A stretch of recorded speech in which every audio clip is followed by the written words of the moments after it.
조갑제 TV 시청자 여러분 안녕하십니까? 2023년 7월 25일 오전 11시입니다. 저는 아침에 일어나면은 핸드폰을 통해서 여러 나라 언론을 검색을 하는데 뉴욕타임스 인터넷판을 검색을 하다가 눈에 확 들어오는 기사가 하나 있었습니다. 이걸 소개를 해드리려고 합니다. 2021년 1월 6일 당시 트럼프 대통령이 선동한 폭도가 미국 국회의사당을 침입해가지고 난동을 부렸습니다. 경찰과 충돌을 했습니다. 시위대원 4명이 죽고 경찰관 1명이 다쳤습니다. 미국 역사상 미국 민주주의의 상징인 의회 건물이 이렇게 침략을 당한 것은 처음이었습니다.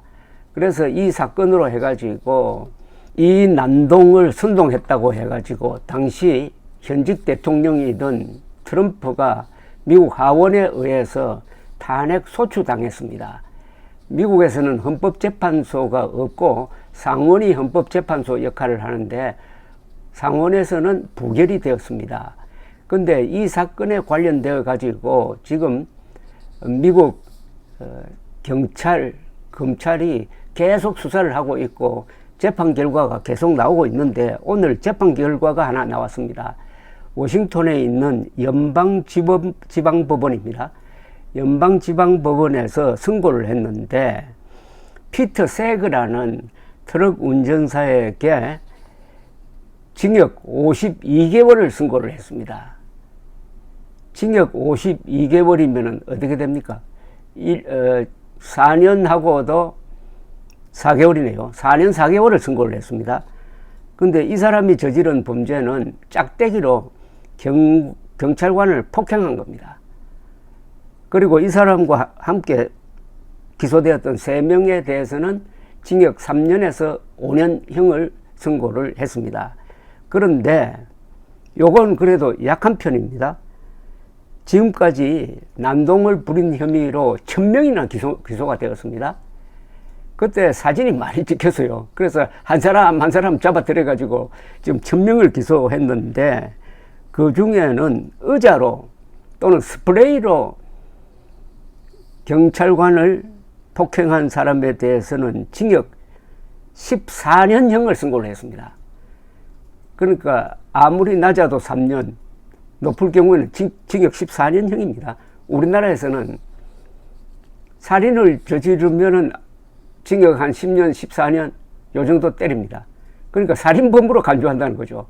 경찰관에 폭행한 죄는 살인 정도로 규정한다는 거 아닙니까? 우리나라에 비교하면은 이 피터 세그라는 사람은 그 변호인이 이 법정에서 이렇게 변론을 했습니다.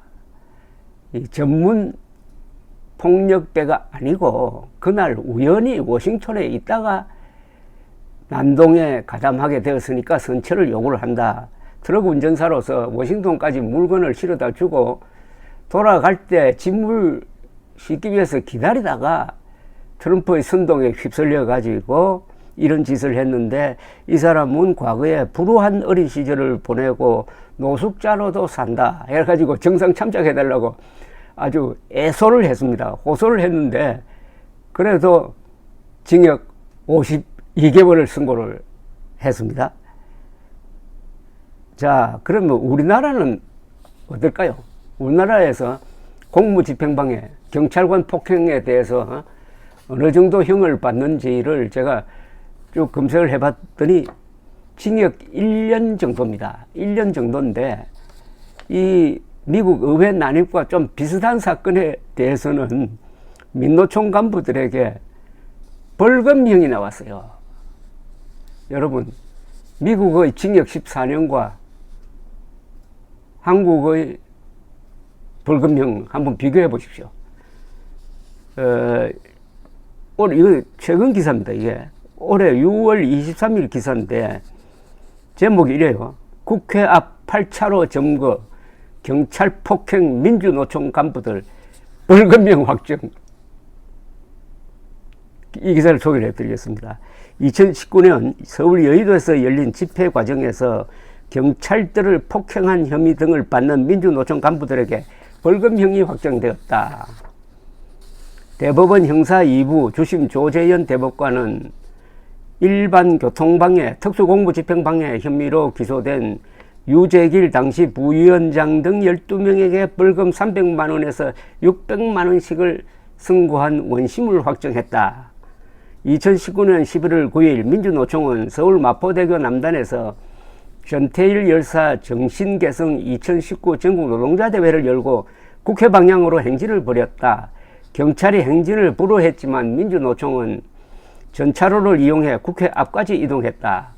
유 전 부위원장 등 민주노총 간부들은 당일 오후 5시부터 8시 20분까지 국회의사당 정문 앞 양방향 8차로를 모두 정부한 채 약 10,000명과 행진을 하여 교통을 방해한 혐의를 받았다. 국회 앞에서는 모든 경력을 뜯어내자고 외치며 경찰들을, 경력이라고 하면 아마 경찰력을 뜻하는 것 같습니다. 이 한자로 안 쓰니까 경력을 뜯어내자는 게 아마 경찰력을 줄인 것으로 보입니다. 외치며 경찰들을 잡아당기거나 폭행하는 등 경찰의 직무 집행을 방해한 혐의도 받았다. 1심은 피고인들의 혐의를 모두 유죄로 판단하고 벌금 600만원에서 800만원을 선고했다. 이렇게 해서 대법원이 민주노총 간부들에게 벌금형을 확정했다는 겁니다. 한국에서는 경찰관 때려도 징역 1년 또는 민노총 간부의 경우에는 벌금형이고, 미국에서는 징역 14년에서 적어도 3년에서 징역 14년을 때린다. 왜 이럴까요? 왜 한국은 경찰 등 공무원들에 대한 이 집단 폭행이나 공무집행방해에 대해서 왜 이렇게 관대할까요? 법원의 판사들이 주로 왜 이럴까요? 이재명의 여러 전과 중에 하나가 공무집행방해가 있지 않습니까? 그걸 본인은 자랑스럽게 이야기합니다. 왜 이럴까요? 판사들 머릿속에 국가라는 개념이 매우 약하다는 겁니다. 우리나라 지식인들의 일반적인 성향입니다. 국가보다는 민족이 앞선다. 국가보다는 민주가 앞선다. 이렇게 생각하는 사람들이 많아요. 국가를 우습게 보면은 국가를 지탱하는 법치도 우습게 봅니다. 법치는 반드시 국가와 연결됩니다. 지금 세상에 무슨 국가주의냐 하지만은 국가주의가 아니라 국가를 소중하게 여기는 애국심은 가장 중요하죠. 애국심은 민족보다 더 중요한 겁니다. 국가와 민족 중에 뭐가 중요합니까? 라고 물으면은 아마 한국의 우리법 연구회 출신 판사들이나 이런 사람들은 민족이 더 중요하다. 이렇게 말할 것이 틀림없습니다. 민족보다 국가가 더 중요합니다.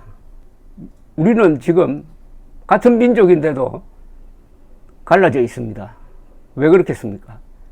바로 같은 민족이라도, 남북한 같은 민족이라도 정치 제도가 다르면은 갈라서게 되어 있다는 겁니다.